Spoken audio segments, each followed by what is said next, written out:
Well, hello everyone. And Loretta and I, wanted to take time to come online, to take this opportunity to connect with you and to provide you all with information that hopefully will help you to continue to practice safe choices and cultivate and continue to cultivate healthier habits uh, concerning the COVID-19.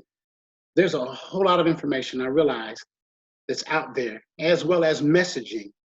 Um, and so some of it may be factual, some of it may not be. But we wanted to come alongside, we as the faith community, along with the medical community, um, and just be another voice um, from us, for us. So whether you feel this pandemic is being blown out of proportion, or that your religious beliefs, faith rights are being violated, the issue that we're dealing with applies to each and every one of us. Yes, it does. And we are glad to have Dr. Jihan Mayfield with us on today to share her perspective. Dr. Jihan, if you could share a little bit about yourself. Absolutely, and thank you all for having me on.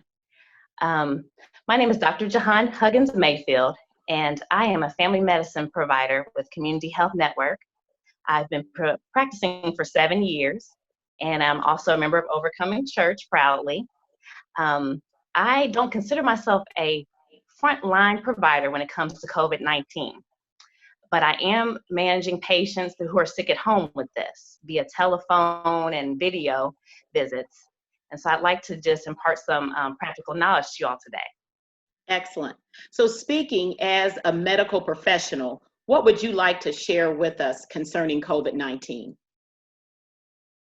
So I really would want to share that we're really facing some unprecedented times for all of us right now. I think it's really important that we really respect the severity of what's going on, as well as how much we really don't know yet about what is happening with COVID-19. And so, again, I would like to just share some tidbits that might be helpful concerning this whole pandemic. Excellent. Talk to us a little bit about individuals who might be more vulnerable, maybe pre-existing conditions. Sure. So if you have any disease process that can compromise your immune system, you might be more high risk for some of the complications of COVID-19. And those include people who are older. So you probably heard people who are older than 65 might be more adversely affected. People with diabetes, those who are obese. They're also finding if you have any organ disease like heart, lung, liver, and kidney disease, those people are at higher risk. Great, we appreciate you expounding on that. Now, we're hearing a lot about the word asymptomatic. Could you describe or tell us more just what that really means? Yes, absolutely. So being asymptomatic just basically means being free from any of the symptoms of a disease process. And so you've probably heard some of the common symptoms of COVID-19. Those include headache, fever, loss of the sense of smell or taste, sore throat, muscle aches, fatigue, shortness of breath, cough, and vomiting and diarrhea.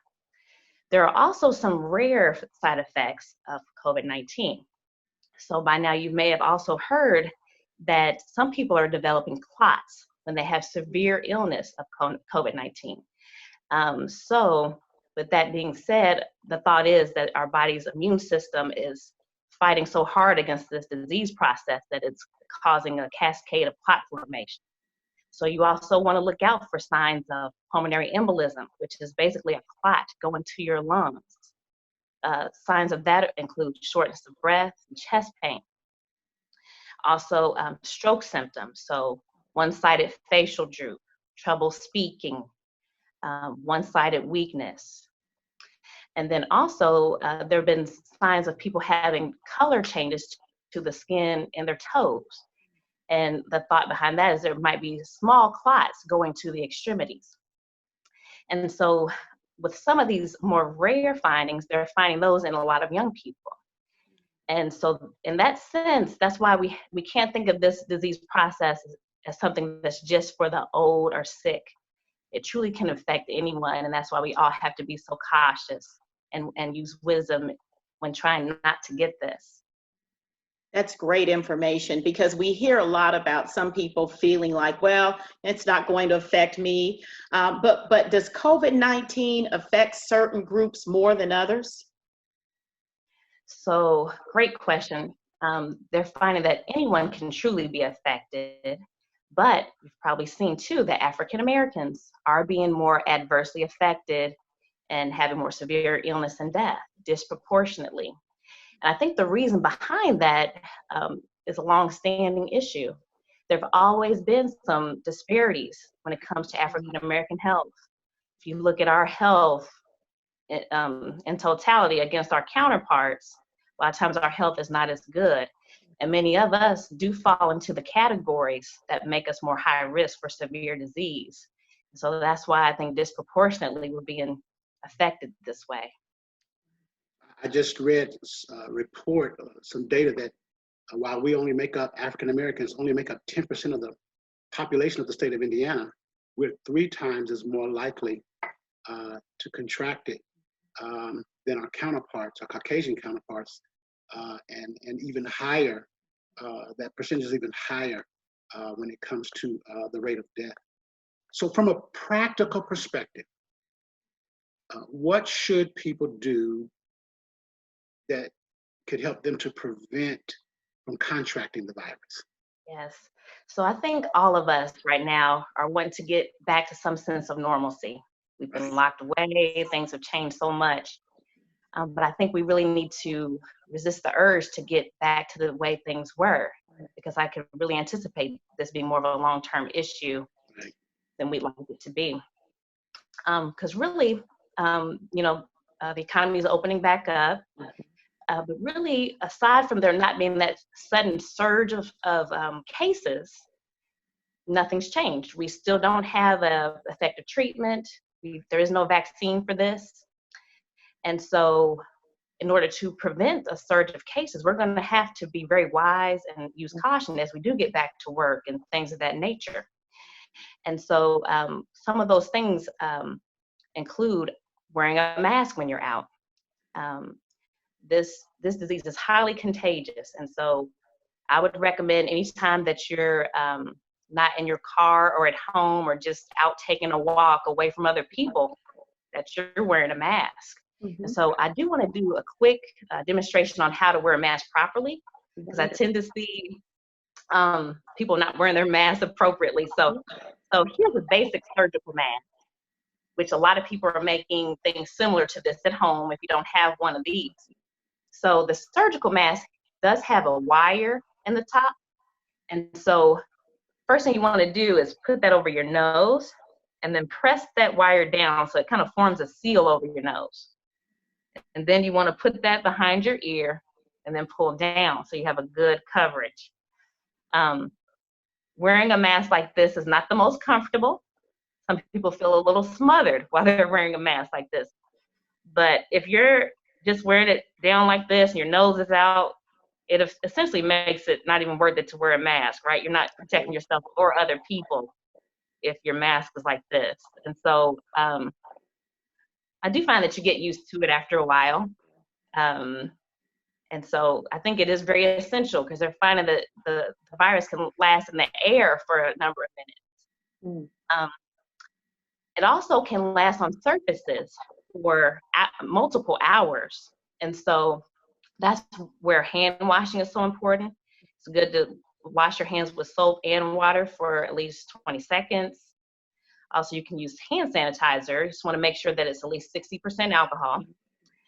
I'm also a proponent of if you're touching anything that is highly touched by a lot of other people, for example, the gas pump, the elevator button, doorknobs, you probably want to use a glove or tissue to touch those things.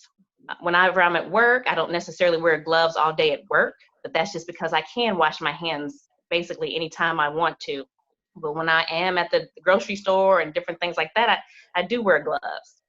And so I do think you want to have a balance there. I do feel as though there are things that all of us can be doing to keep ourselves and other people healthy. Another thing is that it's really important that if you're sick, that you seek medical care. So when we tend to think about the being just a place you're going to get COVID-19, just sprawling and full of sick people. But to be honest, ER numbers have been down, hospitalizations are down, and also ambulance runs are down. So people are staying at home, which is good, but they've also seen an uptick or an increase in people dying at home. Mm-hmm. So people that are having heart attack symptoms, stroke symptoms, and things that they normally go to the ER for, they're not doing that. And so I do feel like if you are having severe symptoms, please don't hesitate to seek medical attention. If you're mildly sick, call your doctor. But if you're severely sick, please seek medical care. I mean, they have great protocols in the ER to keep people healthy and safe. So don't hesitate that way. So are there things that we can do from a preventative measure for our immune system that you can recommend? What can we do to continue to just boost our immune system? Sure, great question. So I think the biggest things we can do are anything to help promote our immune response. So eating well and exercising are the biggest ones. Right now, many of us are not eating that well. I will say, even in our household, we don't have the best diet on this quarantine. But I do think it's important to make that an emphasis to get fresh fruits and vegetables and healthy foods, real foods in us right now so that our immune systems are strong. Exercising is also key. So getting out and enjoying the weather, taking a walk, exercising in your home using like a YouTube video or something of that nature. Those are always great. Also, there have been a few small studies about the importance of vitamin D. They're finding that people who have vitamin D deficiencies are not combating COVID-19 quite as well as their counterparts. And so I think it can be worth it to take a good multivitamin or a vitamin D3 supplement to help that. I can talk briefly about some of the things that we're doing in our household to stay healthy. Sure. None of these things are evidence-based, but I figured if we're doing it, I would share. So we talked earlier about the clotting that can happen with COVID-19. And so we made the decision to start drinking ginger tea regularly because it has a anticoagulant or like a blood thinning property to it. Now, will that definitely be effective against the clot? I'm not sure, but I feel like it's benign enough of a thing to do for us to be doing that regularly. And then I'm doing some of the typical things, vitamin C, elderberry. Also, when I do go to the grocery store, anything that has to come into our home immediately, we are disinfecting before we bring in. Anything that doesn't have to come in, we have a table in our garage, and we've got food out there that's set there, and we'll take it in at least the next day to let that virus die. So those are a few of the things that we've been doing. So I wanted to share. That's good. Okay, awesome. We really appreciate you taking time to share and to lend this information to us. Also, that if there are any resources and things like that, we would like to try to make some things available on our website. So those of you that are viewing that would like to go, we can provide those things for you just from a practical standpoint as well. Also, we are partnering with some organizations that are addressing this concern, not only in our Martindale-Brightwood community, but also our surrounding neighboring communities as well. And we're hosting a mask giveaway on May the 22nd, and it'll be from 11 a.m. to 2 p.m. And again, The information regarding that can be found by going to our website at overcomingchurch.org. Dr. Jihan, thank you so much Yes, thank you. for sharing your time with us today. And as we always share and say, together, we're going to get through this. We're going to get through this.